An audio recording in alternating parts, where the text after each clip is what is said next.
রক্ষক কি ভক্ষক? হ্যাঁ, এমনটাই প্রশ্ন উঠছে। কারণ গতকাল যে ঘটনা ঘটেছে একেবারে নিন্দনীয়, যেমনটা স্থানীয়দের অভিযোগ।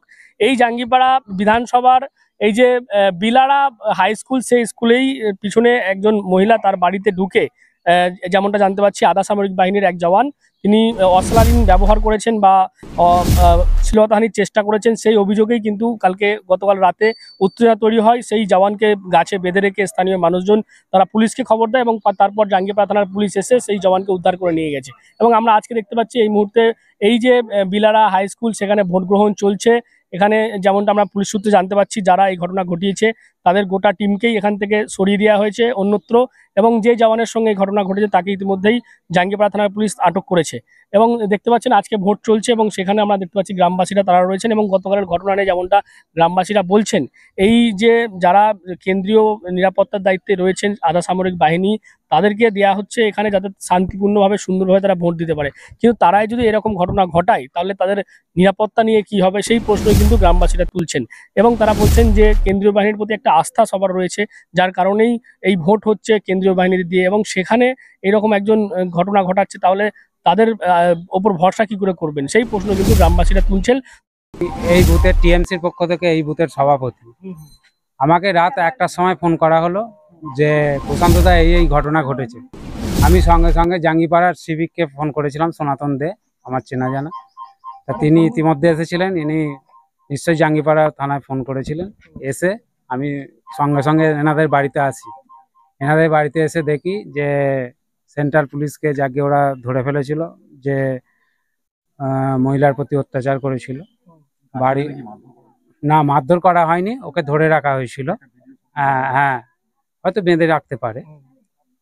তারপর আমাদের জাঙ্গিপাড়া থানা থেকে এসেছিল, আমাদের রাজ্য পুলিশ বা বড়বাবু সব এসেছিল, এসে ওকে ধরে নিয়ে চলে যায়। এটাই আমরা দেখলাম আর কি। অভিযোগ বলতে ওরা তো এসেছে দুপুরে, আমরা আমাদের ইলেকশনের জন্য আমরা কাউন্টিং সব এখানে কাজকর্ম করছি, কিন্তু হঠাৎ রাত্রিরে এইরকম খবর। কিন্তু আদৌ তারপর থেকে ওরা আসার পর থেকে কি ঘটেছে সেটা তো জানি না, হঠাৎ রাত্রিরে এরকম ফোন। হ্যাঁ, এখন সেন্ট্রাল পুলিশ হয়েছে, আমরা জানি আমাদের বিলার নিরাপত্তা ঠিকই আছে, কোনো অসুবিধা, কোনো দিন এইরকম ঘটনা ঘটেনি। আমরা বিরোধী পক্ষ নিজেদের মধ্যে যতই অশান্তি করি না কেন, কিন্তু এই সেন্ট্রাল পুলিশ এসে এইভাবে বাড়ি বাড়ি গিয়ে অত্যাচার করবে নিরীহ মানুষ মহিলাদের ওপর, এটা তো কাম্য নয়। সেই জন্যই আমরা এই যে সেন্ট্রাল পুলিশের ওপর যদি ভরসা না রাখতে পারি, তাহলে এই যে এত কোম্পানি পুলিশ পাঠাচ্ছে, তাহলে তো এনারা তো প্রত্যেক বাড়িতে এরকম করতে পারে, যে কোনো গ্রামে যে কোনো বিধানসভাতে এরকম কাজ করতে পারে। তাহলে আমরা কাদের ওপর ভরসা রাখবো? বিরোধীরা বিজেপির তরফ থেকে যে বলছে সেন্ট্রাল বাহিনী দেবে এই নিরাপত্তার জন্য, তাহলে মানুষের নিরাপত্তা যদি না রইলো, তাহলে ভোটের নিরাপত্তা কি হবে? আমাদের মানুষেরই তো নিরাপত্তা কোনো কিছু নেই, কেন্দ্রীয় সরকার কি নিরাপত্তা দেবে? আমি তো মনে করি রাজ্য পুলিশ আমাদের যথেষ্ট কাজ করে, রাজ্য পুলিশই আমাদের ভরসা, রাজ্য পুলিশই যথেষ্ট যথেষ্ট ভোটের জন্য, একদম রাজ্য পুলিশ যথেষ্ট আমি মনে করি। সেন্ট্রাল পুলিশের কোনো ভূমিকা নেই এখানে। ওরা এসে মানবিক অত্যাচার করছে, মহিলাদের অত্যাচার করছে। অতএব ওদের ওদের ওপর আমাদের কোনো আস্থা নেই, সেন্ট্রাল পুলিশের ওপর। আমাদের রাজ্য পুলিশ খুবই ভালো, রাজ্য পুলিশ যথেষ্ট সহযোগিতা করেছে। হ্যাঁ, ওই মহিলাকে যথেষ্ট সহযোগিতা করেছে সে কালকে রাত্রিরে, এটুকুই আমি বলছি। আমার নাম প্রশান্ত পাল। ঘটনাটা ঘটেছে বলতে উনি তো বাড়িতে ছিলেন বলছেন। বাড়িতে একটা মানুষ মানে পৌঁছে যাওয়া মানে সেটা তো একটা মারাত্মক ব্যাপার। যে সে একটা ডিউটির অফিসার, ডিউটির কাজ করতে এসছে, সে তার বাড়ি মানে এই একদম সামনেই নয়, অনেকটা ভিতরে। সেখানে তার উপর নিশ্চয়ই সকাল থেকে তার উপর একটা কোনো নজর ছিল, সেই জন্য সে বাড়ি তার সবকিছু লক্ষ্য রাখতে পেরেছে, তাই সে তার বাড়িতে অত রাত্রিরে যেতে পেরেছে।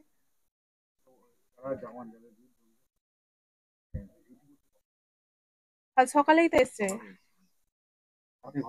হ্যাঁ, রাতে ঘটনাটা ঘটেছে। হ্যাঁ, আতঙ্কিত তো সবাই, সে তো একটু থাকবেই। এখনো যারা ডিউটিতে আছে তাদের প্রতিও সবার কি ভরসা থাকবে? বলা যায়, একটা একটা টিম তো এসে তারা তো একটা কাজ করে গেল, সেখানে সেন্ট্রাল পুলিশের উপর সবারই একটা আস্থা হারিয়ে যাবে। হ্যাঁ, পুলিশ তো এসেছিল, তাদেরকে তুলে নিয়ে যাওয়া হয়েছে। আমাদের রাজ্যের পুলিশ তো এসেছিল। হ্যাঁ, সেটা তো প্রচুর, মানে সেন্ট্রাল গভর্নমেন্টের তো প্রচুরই এটা ক্ষমতা একটা বলতে হবে, নাহলে তাদের প্রতি একটা মানুষের যে আস্থা ছিল সেই আস্থাটাই তো চলে গেল, আমাদের বিলারা গ্রামবাসীর তো আস্থাটাই চলে গেল। এখন আপনারা চাইছেন হ্যাঁ, তাদের শাস্তি তো হোক। হ্যাঁ, এখন সুস্থভাবেই ভোট হচ্ছে, কোনো কিছু সমস্যা নেই। নামটা বলুন আপনার। আমার নাম দীপালি দত্ত, আমি আটপুর অঞ্চলের বিলারা গ্রামের সদস্য, আমি শিশু নারী কল্যাণের সঞ্চালক। জাঙ্গিপাড়াতে বিড়ালা গ্রামে, আটপুরের বিড়ালা গ্রামে একজন জোয়ান মদ খেয়ে একজন মহিলাকে কটূক্তি করছিল, মহিলাটা ঘরে ঢুকে গেছিল, তারপরে সেই মহিলার ঘরের মধ্যে ঢুকে তাকে মলেস্টেশন। তো এই তো হচ্ছে সিআইএসএফ জওয়ানদের দিয়ে সমস্ত হচ্ছে। এটা তো আমরা বারবার বলছি, এটা তো ইলেকশন কমিশনকেও বলেছি, হাইকোর্টে যখন আমি মামলা করছিলাম তখন তো আমি বলেছিলাম শীতলকুচির ঘটনা দিয়ে, যে এই যে মহিলাদের উপরে একটা অত্যাচার করার টেন্ডেন্সি বর্ডার সিকিউরিটি ফোর্সে, মানে সেন্ট্রাল ফোর্সেস রয়েছে, এবং তোমরা খবর নিয়ে দেখবে যাও, তোমরা খবর না আমাকে বলতে হবে না, যেখানে সিআইএসএফ যাচ্ছে একটু শহর গেছা সমস্ত রেড লাইট এরিয়ার মধ্যে ঢুকে যাচ্ছে। যাদের নিরাপত্তার দায়িত্ব তারাই যদি বলছি, আমি সারা বলি বলতে পারি, যাও কোনো খবর নিয়ে দেখবে যাও না, এরা যেখানে পাচ্ছে সেখানে মহিলাদের উপর অত্যাচার করছে। এরা এমনি একটা রাফ রয়েছে, এরা ইয়েতে ওই বিড়ালা গ্রামে হয়েছে, উলুবেড়িয়াতে হলো, জাঙ্গিপাড়াতে হলো, গ্রামবাসীরা বেঁধে রেখেছিল, তারপর যাই হোক, কিন্তু এটা তো ঠিক না, এটা তো কে আর সহ্য করবে যে আমার বাড়ির মেয়ের উপর অত্যাচার হবে। এদের হাতেই তো নিরাপত্তার দায়িত্ব দেওয়া হয়। নিরাপত্তাটা তো যেই রক্ষক সেই ভক্ষক হয়ে গেছে।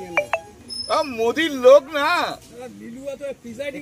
যেমন মোদি তেমনি তার ফোর্স, যেমন অমিত শাহ তার তেমনি ফোর্স, আর কি করা যাবে, এইসবই তো গুজরাটে করেছিল। তবে এই ঘটনায় যেমনটা আমরা জানতে পারছি, গতকালের এই ঘটনার পরই একটি ভিডিও সোশ্যাল মিডিয়ায় ভাইরাল হয়েছে, সেখানে দেখা যাচ্ছে এক জওয়ানকে গাছে বেঁধে রাখা হয়েছে এবং তারপর খবর যায় জাঙ্গিপাড়া থানায়, জাঙ্গিপাড়া থানার পুলিশ এসে সেই জওয়ানকে আটক করে নিয়ে গেছে এবং গোটা ঘটনার তদন্ত করছে পুলিশ। যেমনটা জানা যাচ্ছে ইতিমধ্যে এই ঘটনায় একটি অভিযোগও দায়ের করা হচ্ছে এবং এই যে বিলারা হাই স্কুল আটপুর গ্রাম পঞ্চায়েতের 34-35 নম্বর বুথ, সেই বুথে এলাকারই এই ঘটনা এবং গতকালের ঘটনার পরে আজকেও কিন্তু থমথমে পরিবেশ। স্থানীয় মানুষজন তারা আসছেন, ভোট দিচ্ছেন, কিন্তু তারা প্রশ্ন তুলছেন যে যাদেরকে নিরাপত্তার দায়িত্ব দেওয়া হচ্ছে তাদের যদি ব্যবহার এরকম হয় তাহলে মানুষ বা এই মহিলা তাদের নিরাপত্তা কোথায়, সেই প্রশ্নই কিন্তু তুলছেন স্থানীয় মানুষজন। কি বলবেন আপনারা এই বিষয় নিয়ে অবশ্যই কমেন্ট করেন কমেন্ট বক্সে। এরকম আরো খবর পেতে নজর রাখবেন ডিএনএন বাংলায়। ডিএনএন বাংলা সবার মনে, সবার ফোনে।